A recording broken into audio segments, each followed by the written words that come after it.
नानी ल्याऊ फेरि म समाउँछु। अनि सासु आमा खै नि? खै कता कुरा गर्दै बस्यो होला नानी नसमातेर।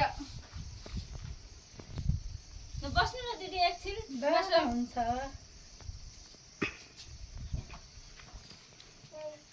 के गर्दै बस्ती चौसिला? केही नै दिदी यस्तै के गर्ने नानी हेर्ने मान्छे कोही छैन। मेरो काम त कति धेरै छ के गर्ने यस्तै बसेछु। तपाईँ चाहिँ के गर्दै हुनुहुन्छ र? केही नै सिला म पनि यस्तै बसिरहेको। तपाईँको बुढो त विदेशमा हुनुहुन्छ नि? हुनुहुन्छ। अनि तिम्रो बुढा पनि पठाइदेऊ के फेरि पैसा कमाएर लक्कै घर लाउने अनि छुट्टै बस्ने के।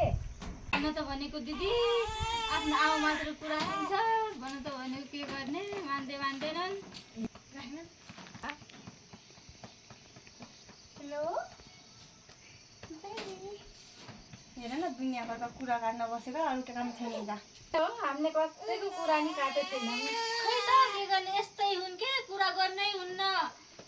के कुरा गरे त यस्तै गर्छन् कुरा काट्यो भन्छन्। ल सिला ल बस नानीसँग। 3 दिन अन्त कस्तो सुच्ची रहेछन् भाइ। ल हुन्छ दिदी यस्तै छन्।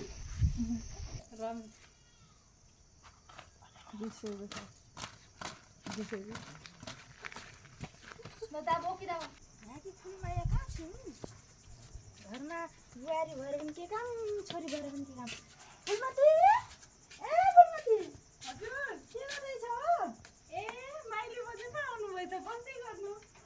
घर जाउँ नि भनेको। बस्नु न एकछिन त। ल फेरि ल्याउँछु बसिहाल्नु। ओहो कस्तो गर्मी भएको भएको माथिबाट यो सागसब्जी लिएर आएको कि। बस्दै गर्नु है म पानी लिएर आउँछु। ल ल्याउ त ल्याउ।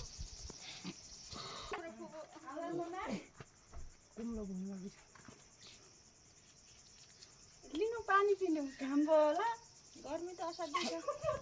माइती आमा यो बुढेसकालमा पनि अनि यस्तो गर्मीमा किन हिँडेको त? बुढेसकालमा के गर्ने घरकाले बुढेसकाल लाग्यो भने भन्दैनन् के गर्ने गर्नै त पर्यो।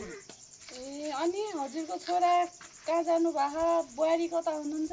छोरा पनि घरमै छ भनेको मान्दैन। बुहारीले कुरा लाउँछ। बुहारीले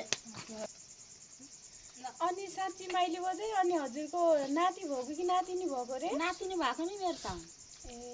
राम्रो भयो त। सोच्न त मैले नाति हुन्छ कि भनेर सोचेको थिएँ। न त भने जस्तो बुहारी ल्यायो न त नाति नै भयो नाति भयो नातिनी भएछ अहिले त। अब यो जमानामा त नाति नातिनी भनेर त कहाँ हुन्छ र माइली बजे। हेर्न त अब नातिले भन्दा पनि नातिनीले नै हेर्छ। हुन त हो त्यही पनि छोरा जस्तो छोरीलाई मान्दैन नि त। त्यही हो। बजे यो के को साग हो? थोरै दिनुहुन्छ कि मलाई? साग ल्याएको राख्छौ र? थोरै दिनु न। नाइ हो म त दिँदैन। हेर न कोही कोहीलाई गाउँमा फुर्सद छैन। कोही बेला आएर घरमा मान्छे बोटेली कुरा काट्नु भयो। आफ्नो भविष्यको त कोहीलाई पनि मतलब छैन। यहाँ मान्छेको कपडा च्यातेर यस्तो भइसकेछ एकजोड किनिदिने होइन।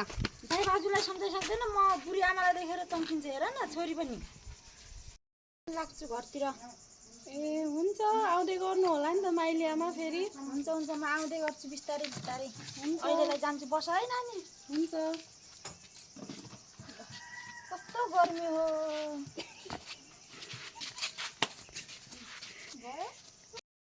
हजुर दाइ ल त्यो कति 50,000 भन्नुभएको होइन? त्यो मैले पठाइदिइसकेँ। उतादेखि अर्को भाइले पठाउँछु भन्दै थियो। दिदी नमस्ते। सन्चै हुनुहुन्छ? बिजी हुनुहुन्छ क्या? ल दाइ एकछिन है मेरो यहाँ बहिनी आएको छ कि। राम्रै छ ल स्टार्ट। बहिनी तिमी हो सन्चै छ? सन्चै। अनि भन कति राम्रो सम्झौ त? खानापिना सपना छ तब तपाईँले सम्झेँ। तिमी त खालि सपना मात्र भन्छौ। त्यत्रो मैले तिमीलाई त्यत्रो सम्झाएको खै त दिमागमा कहिले घाम लाग्ने होइन के अरे। घरका त्यस्तै छन् त के गर्नु त? घरको पछि लागेर हुन्न नि त मोरी। मैले भनेको मान के यस्तो राम्रो जवानी छ घरमै कुहिएर बस्ने। छ्यादिन भन्नु न राम्रो त त्यस्तै हो। तिमीलाई मैले कतिचोटि भनिसकेको छु मसँग काठमाडौँ हिँड के एकदम राम्रो फिल्ममा काम लगाइदिन्छु। मैले चिनेको डाइरेक्टरहरू हुनुहुन्छ हिरोहरू पनि मैले चिनेको छ। बिस्तारै बिस्तारै खेल्दै गयो भने जति ठुलो हिरोहरूसँग भने नि खेल्न पाउँछौ कि तिमी त। त्यसमा त पैसा लाग्ला त दिदी। पैसा भन्ने कुरो त तिमी टेन्सन नगर के बहिनी। अहिलेलाई मलाई तिमीले 1 लाख जति बनाऊ होइन, जानलाई हामीहरू त्यहाँ खानुपर्छ सुरुमा हेर बहिनी। मेरो लागि भनेको होइन, म तिम्रो लागि गरिरहेको छु, आफ्नो गाउँको बहिनी भनेर त्यति बनाऊ। अनि म चाहिँ सबै मिलाइदिन्छु कि त्यहाँ तिमीलाई। ए भइहाल्छ मात्र भन्छौ कि तिमी। घरमा कुरो गरेको छ कि छैन? गरेको घरमा त त्यस्तै अब त्यही पनि म बनाइहाल्छु नि यताउताबाट। साँच्ची माइली गोजेलाई भन न, त्यो गहनाहरू बेच्ने भन न आफ्नो आमालाई पनि बनाउनु पर्छ साँच्चो। त्यसो भए ल ल छिटो गर है। फेरि त मसँग त थुप्रै केटीहरू छ के, मलाई हिरोनी बनाइदिनु दिदी भन्दै कति आउँछ। त्यस्तो नगर्नु क्या। हे दिदी अरूको पछि नलाग्ने कि अरूलाई त्यस्तै छोडिदिनु। म बनाइहाल्छु नि तपाईँको लागि पैसा। तपाईँ चिन्ता किन गर्नुहुन्छ? हे बहिनी 1 हप्तासम्म बनाउने भए ठिकै छ, नत्र त तिमीलाई आफ्नो बहिनी भनेर 1 लाख भनेको छु। अरू त म बेहोर्छु काठमाडौँ जस्तो महँगो ठाउँमा लानु लागेको। अरूले त 2 लाख 2.5 लाख यस्तो दिन्छु दिदी लगेर जाऊ भनेर कस्तो मरिहत्ते गरेको छ। तिमी आफ्नै चेली भनेर मात्रै पो हो त। अनि मैले तिमीलाई थाहै होला के अरे म कतिको काम गरिरहेको छु भन्ने। यो चुटी त फिक्स हो क्या, तपाईँ टेन्सनै नगर्नु। बनाइहाल्छु म 1 हप्ता। ल ल है 1 हप्तामा जसरी पनि बनाऊ ल। म गएको ल। ल हुन्छ बहिनी। ल बहिनी सुन त, 1 हप्तामा है जसरी पनि बनाऊ। भइहाल्छ नि तपाईँ